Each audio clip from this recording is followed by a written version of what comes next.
All right, artists, I need y'all to listen up because this one is big. Grants can be game changing for artists, but that's just one piece of the puzzle. When it comes to funding your project or your exhibition, it doesn't hurt to have a grant. I've personally received multiple local grants, and I've helped artists I work with secure funding as well. But I'm gonna keep it real with y'all. I've also been rejected so many times, and so have many of the artists that I work with. Look, if you know anything about the grant world, you know that the grant world is competitive. But every rejection teaches you something. And today, I want to share 5 essential lessons I've learned about applying for and winning grants in the art world. What's up, glorifiers, and welcome back to Dear Glory. For those of you who are new here, I'm Moriah, Alise, an art advisor and curator dedicated to making the art world a lot more accessible to everyone through insights, conversations, and discovery. I want to welcome you guys to Dear Glory. Let's get to it. Okay, so before we dive into all of the strategy, let's talk about what grants actually are and why they're important. Grants are non-repayable funds given to artists and organizations to support their work. They come from governmental agencies, they come from private foundations, they come from arts organizations, but every grant has a different mission. Some fund experimental work, while others are focusing on community engagement, and some specifically support emerging artists. Understanding the purpose behind each grant is crucial to crafting a winning application. All right, so I want to get into lesson 1. Lesson number 1, do your research. Please. One of the biggest mistakes I see artists make is applying to every grant they find without considering if they are actually a good fit. Not all grants align with your work. Not all of your work align with the grants. And sending out rushed, unmatched applications, it's a waste of time. Instead, I want you guys to focus on these 3 things. Number 1, checking past recipients. Do their projects align with yours? And I'm not saying that y'all have to be doing similar or the same work, but you want to see some type of similarities there. Number 2, I want you guys to read the fine print. Read about the grant. Who are they even funding? Who is it for? Are you even eligible? These are things that you can find out by actually just reading the grant. Do they fund individual artists or only organizations? There's so much criteria. Number 3, understanding the selection criteria. Are they looking for impact, innovation, or community engagement? The more specific you are in choosing which grants to apply for, the more likely you are to succeed. And if you know me, you know I'm gonna tell you, once you have begun researching grants to apply for, that is when you need to also begin to keep track of things, okay? I am begging y'all to please stay organized by keeping a grant tracking spreadsheet to track your applications. I need you to always know these 4 things: the name of the organization issuing the grant, the day the application is due, the day you applied for the application, and the day that they will announce the winners. Okay, it's really, really important. All right, let's go ahead and move on. Let's go to number 2. Lesson number 2. Tell a strong and compelling story. A grant application is so much more than a form. It is a story about why your work matters. Funders want to know, why this project? What makes it unique or necessary? Why does the world need it? Who does it impact? Is it for a specific community? Is it for a specific audience or the art world at large? Why you? What makes you the best person to execute this project? I'll tell y'all, I worked on a project with an artist I work with, and she's one of the most organized people I know. So I love her to death. The project was titled Landscapes, and the artist is Erica Alonso. Landscapes, it secured funding. It secured funding through the Houston Arts Alliance. And it was a prize example of how to apply for an application. Erica understood that she needed to apply for this grant, understanding the goal of her project and the story she would tell before she even started the application. For several years, Erica Alonso had been exploring this constitution of memory by working at the intersection of abstraction and landscape and figuration. And with the works that were in landscape, she knew that she would be developing a narrative by incorporating the oral histories of her grandmothers. She worked with 3 women who immigrated to the United States and ultimately the Houston area from Latin America, And she filmed them telling their stories and depicted their stories into landscapes. And she titled the exhibition Land Escape because these women fled their native land. This exhibition documents their stories, which serve to inspire the paintings that accompanied them. Now, this is perfect for a grant, okay? Because it was very community oriented. It was very community focused, but it also focused on 3 specific women, and it showed the organization exactly what she was going to do. Erica clearly outlined how this idea for the application was going to come through. She clearly outlined her budget. She clearly outlined how she would spend money. She had a venue in mind. She had a fully developed project and story and idea. She would create abstract landscapes paired with interviews of immigrant women, and the audience would have a chance to engage with these stories, both visually and auditory. She promised this in her grant proposal, and she delivered. Her success highlights the importance of presenting a clear, impactful story in your application. And then once you get the application or once you get the grant, actually doing what you said you were going to do. And that's important as well. And that's not something I'm going to go over in depth, but I've seen so many people apply for grants and receive the money and not do what they said they were going to do. And that's such a bad look. Like they would never get a grant from that organization again because they completely ruined the relationship. So if you get a grant, do what you say you're going to do. Look, I know we're talking about grants, but really I'm just walking you through a chapter from my own book. If y'all have been keeping up, you know I've developed an exhibition planning workbook. Because let's be real, planning a successful exhibition, it takes a lot of work. So much work that I created something just to keep myself on track. I made the exhibition planning workbook because I needed it. Securing grants and sponsorships, that is just one piece of the puzzle, like I told you guys earlier. This workbook takes you step by step through the entire process from planning to execution. I needed something that laid it all out, what to do, when to do it. And if you're anything like me, you probably need that step by step too. Listen, this isn't just a bunch of information thrown together into a book. It takes you from ideation to figuring out your vision, all the way to handling transactions and delivering artwork to collectors.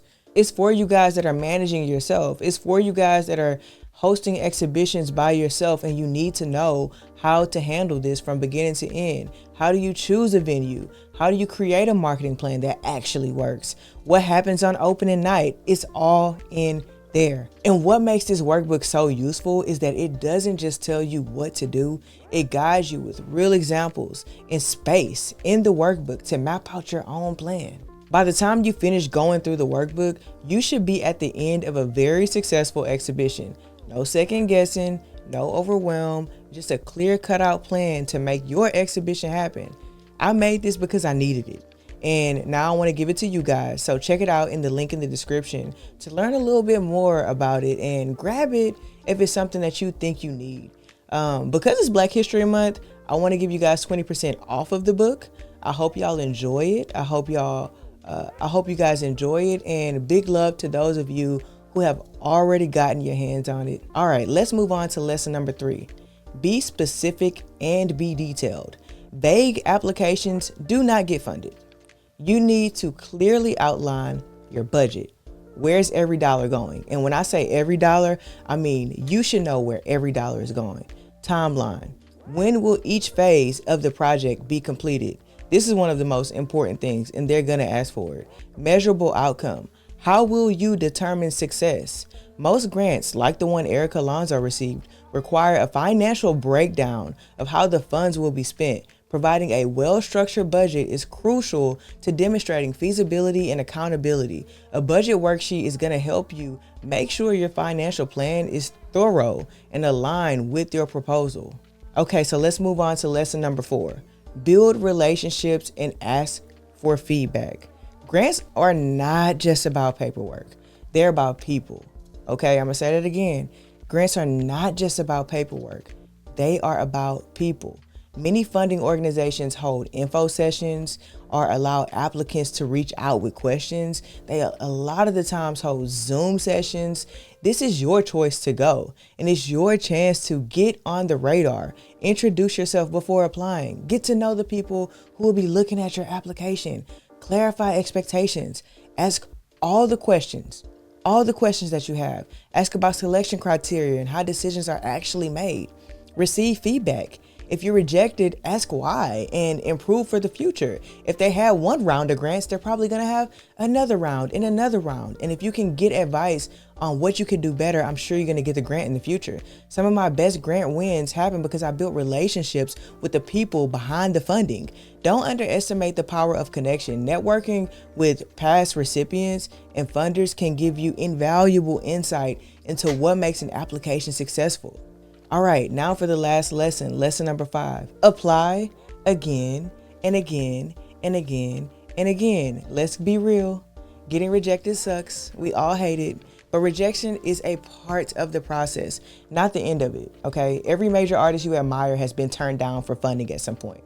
The key is refining your proposal based on feedback, applying to a different grant that may be a better fit, staying persistent. Some of my biggest funding wins came after multiple rejections. The artists who succeed are the ones who keep applying, okay? If you're looking for a structured way to track revisions and feedback, keep a grant application log, again, I say, to refine your approach with every submission. That's one of the main reasons of staying organized and keeping track of your applications. So first of all, you don't have to just keep rethinking about the answers that they're asking. Most grants, they're asking you a lot of the same questions. So if you have some of these things organized in files, you're not going to have to rewrite it and rethink about it, right? So stay as organized as possible. Okay, so before you guys go, make sure you're subscribed to the Glory Digest, which is my weekly newsletter where I dive deep into what's happening in the art world. In every issue, I share a Dear Artist, Dear Collector section with insights and advice for navigating the art world. I share exhibition recommendations worth checking out. The artist that I'm actually really falling in love with that specific week. The artist I'm loving that week and why. My take on the current art market sentiment so you can stay ahead of all of the trends. I also include an affordable artwork under $5,000, a pick that's sometimes even as low as $300. So make sure you guys check that link out in the description so you can join the newsletter. It's really cool, and I really love finding multiple ways to stay connected with you guys. Oh, and before I forget, look, I created something super special for us. I truly was inspired to create it by you all, okay? I created the Glory Collective on Patreon because we need community. We need a space where artists and collectors can access everything they need without gatekeeping. I'm talking about real practical guides, how to write an artist statement, how collectors can define their mission, which is really important, how to even get started in this art world in general. There's even a guide to understanding art insurance because yeah, that's the thing we need to know. But beyond the guide, this is a place for us for conversations about the artists that we're all excited about, for debates about what's happening in the art world. It's where I break down market insights on emerging and mid-career artists, the ones that I don't post on YouTube. So you know exactly what's happening before everyone else does. And if you're in the premium membership, you get a 45-minute consultation with me every single month. We've got 20 members within the Patreon right now because we just started building it. And when we hit 50, we'll start monthly live discussions where you can ask your questions in real time. When we hit 100 members, we'll do this every single week where we will have guided conversations. You guys will know the topic that we're talking about. You can get your questions ready, and we will have Q&As all throughout. I mean, it'll be like we're on FaceTime, right? It'll be just like that, just in a community discussion on live. I want us to be a tight-knit community. I really do. One that grows together, learns together, and actually supports each other. So if you're an artist, are you a collector, or just someone who really loves the art world and wants to be a part of it, this is where you belong. So I want you guys to just check out the Glory Collective. Just click the link in the description and look at it. Check it out. And if it's something that you really are thinking about doing and you have some more questions, just reach out to me, email me, and ask me anything that you need. If you're working on funding and planning your exhibition, my exhibition planning workbook walks you through the entire process: budgeting, marketing, sponsorships, and more. So you guys check out the things, okay? I'm here to be a resource to you guys. I'm here to help you guys within your I'm here to help you guys within your journey. We are all on the road to glory. And remember, whether you're an artist, a collector, or here for just the love of art, this channel is your home. You can be here. You can be comfortable here. So thanks for watching. Thanks for joining me on Dear Glory. Don't forget to like, subscribe, and join me next time for more art world insights, conversations, and discovery. I have some super cool things coming up. Like some really cool things coming up this year, and I cannot wait to share with you guys. So y'all stick around. Make sure you subscribe. Again, make sure comment. Talk to me. I like to talk to y'all. I talk back. I'll comment back. Okay. All right. Well, I'll see you guys later. I love y'all. Y'all stay cool. Reach out to me if you need anything.